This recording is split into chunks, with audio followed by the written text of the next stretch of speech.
Okay, let's continue with José Luis Sala. You have the floor. Oh.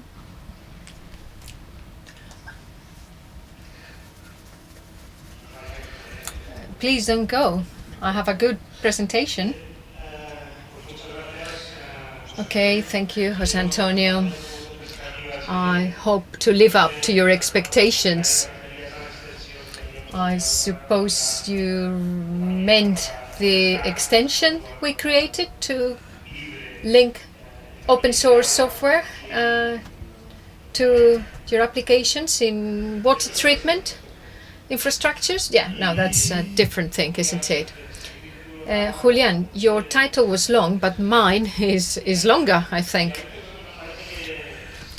It's hard, isn't it, to shorten the title of your presentation? All the terms are meaningful, aren't they? Because I could have shortened it and just say as built extension. Anyway, Fran, my colleague, doesn't want to share the presentation with me, so I will do it all myself.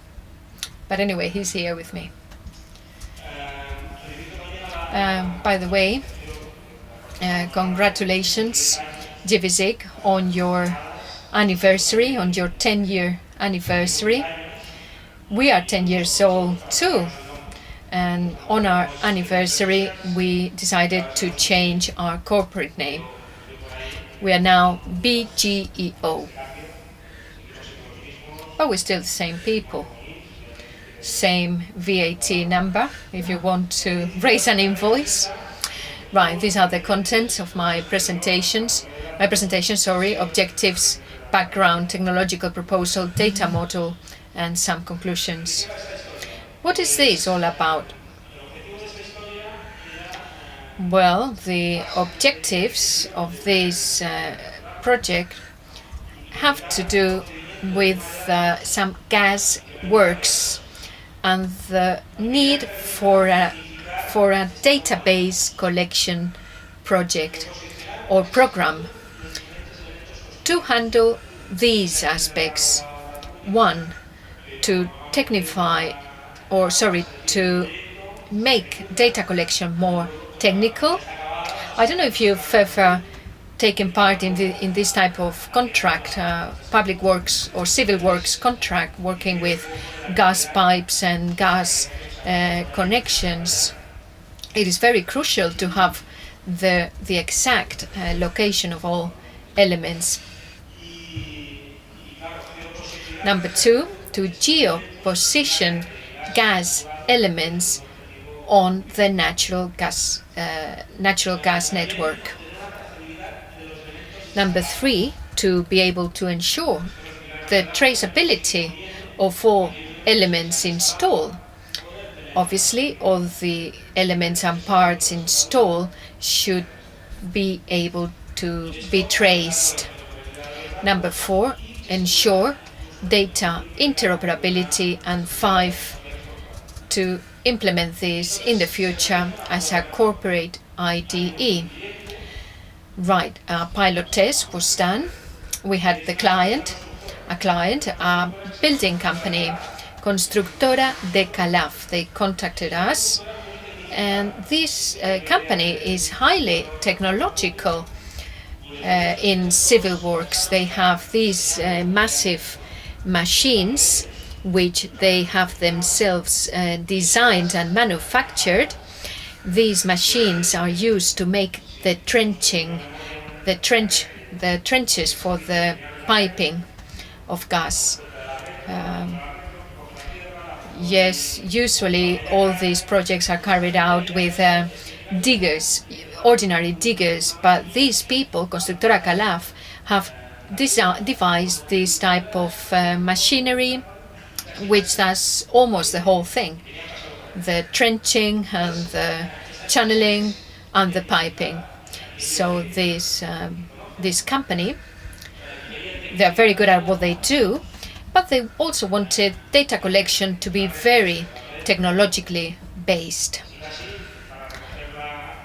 Right, the network, the gas network. the grid. The installation, in this case, the project was linear piping with a main pipe and then all the junctions.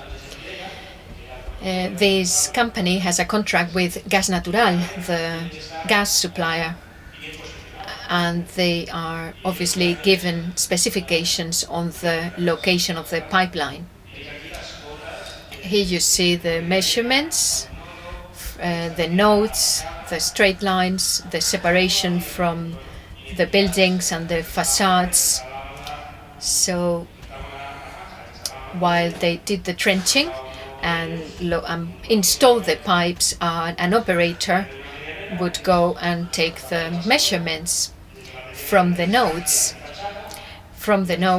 to the facade, and then the perpendicular measurement from the facade, and then they would note this down in paper and then hand it out to the technical office in the company to be transferred into the CAD drawings. And then all these papers were given to Gas Natural, the gas supplier. It was very important, therefore, to ensure traceability.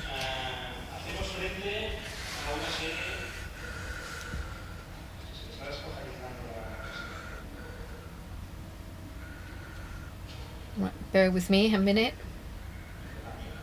Sorry for that.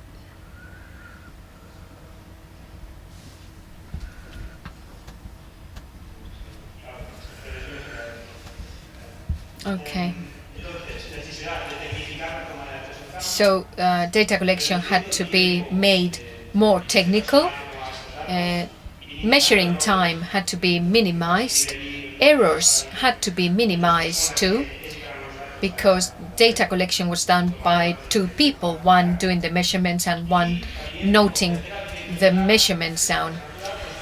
And the final client, Gas Natural Fenosa, had to be given a solution for the company to geoposition the network perfectly, and for Gas Natural to ensure traceability of all installed parts and elements, at the same time ensuring the possibility of this becoming an IDE in the company.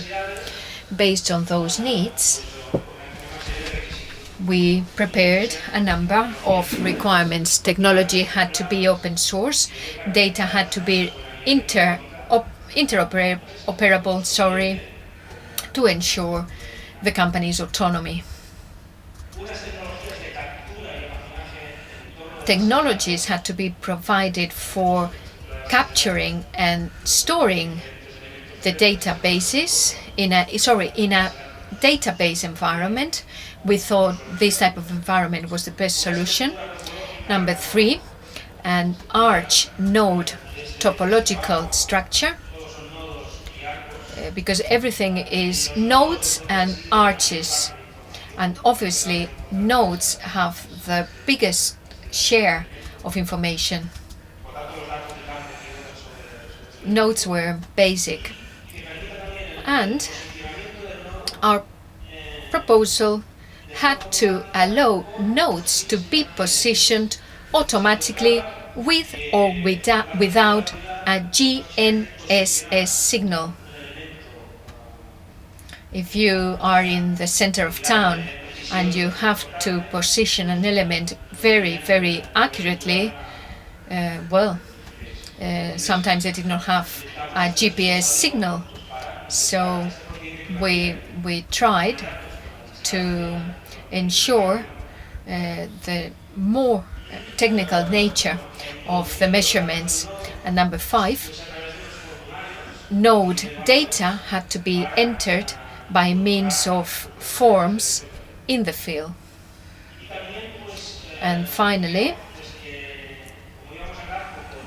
since we were working on site with a tablet, with the GIS on the tablet, we thought the systems could be interconnected via Bluetooth and with a camera. Let me describe the architecture of the system. It is based on Postgres.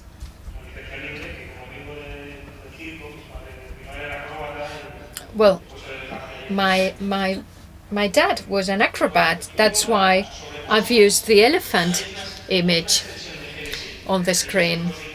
And here you see these two icons. On the panel, then the data collection device for fieldwork. We decided to choose these devices here, which are really adapted to fieldwork. They already had gvSIG installed together with the database, and why not?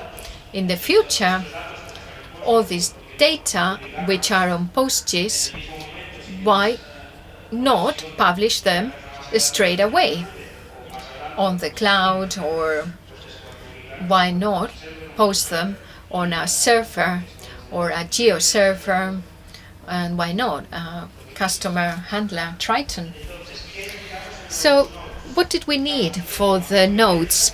Geometric information, in other words, positioning and depth of all elements, whether they were 50, 60, 70 meters deep.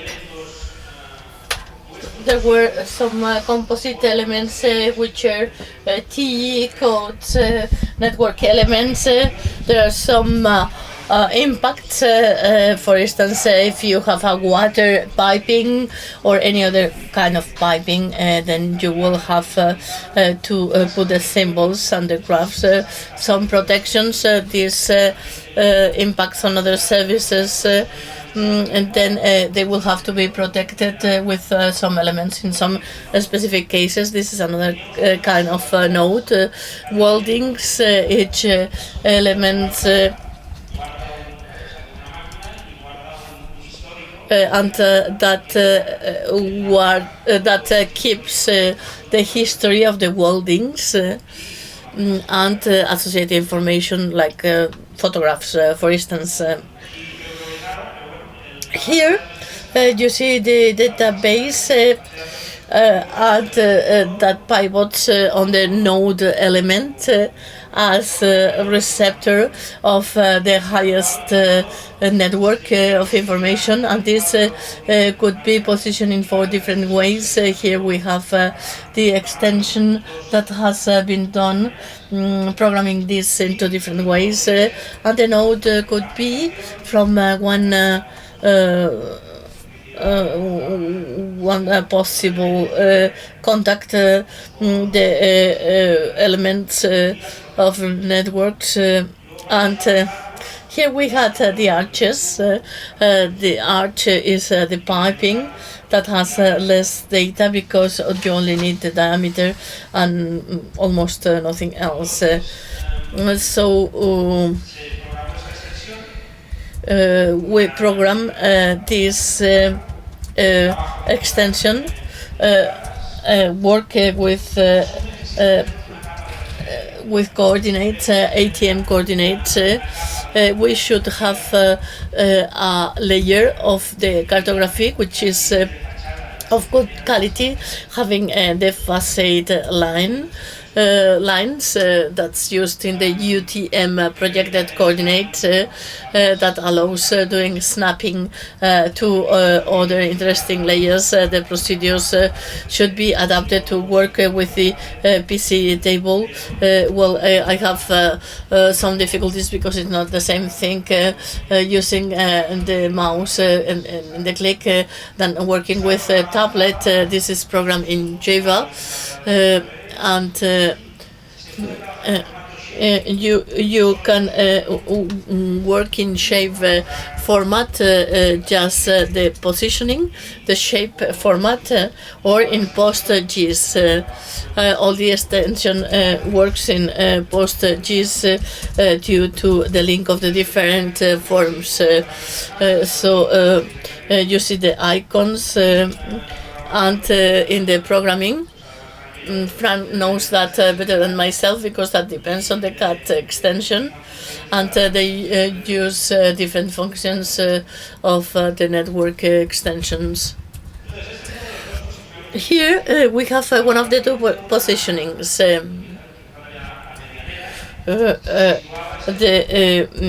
Here we have the wall, and here the cursor was led to right or left, and that had 4 quadrants, and it was asking you the distance, which is horizontal to the facade, and then 2 people were using a distance meter. And if they do with a meter, then they enter into distance, and this is the node which is here with the distance meter. And as far as they were connected through Bluetooth, the value was recorded and the distance without any transcription errors. So that was the first positioning. Then we had another one, which was if there is no party wall, then if you have 2 vortex, then distance to that vortex and distance to that vortex, then the 2 circles, the division could produce 2 spots. Then you locate the one you want, and then you can position this. So in this way, the positioning of the node in the execution phase, whether the facade varies or not, remains in those coordinates. And then here we have the field tablet. We input data with distance meter. We measure distances. And this is a form with different tags. And then we have an ID, a numeric ID, which is the depth, and different links to the photos, and we had different tags, common data. For instance, an element could be composite or not. This is a T of load bearing, and all these things in a database structure were composed with value sets that were loaded, and here the welding machine protections, the protections of the affectations. Perhaps I'm speaking too much in the works language, in the building language. Sorry. And we have a network of drinking water.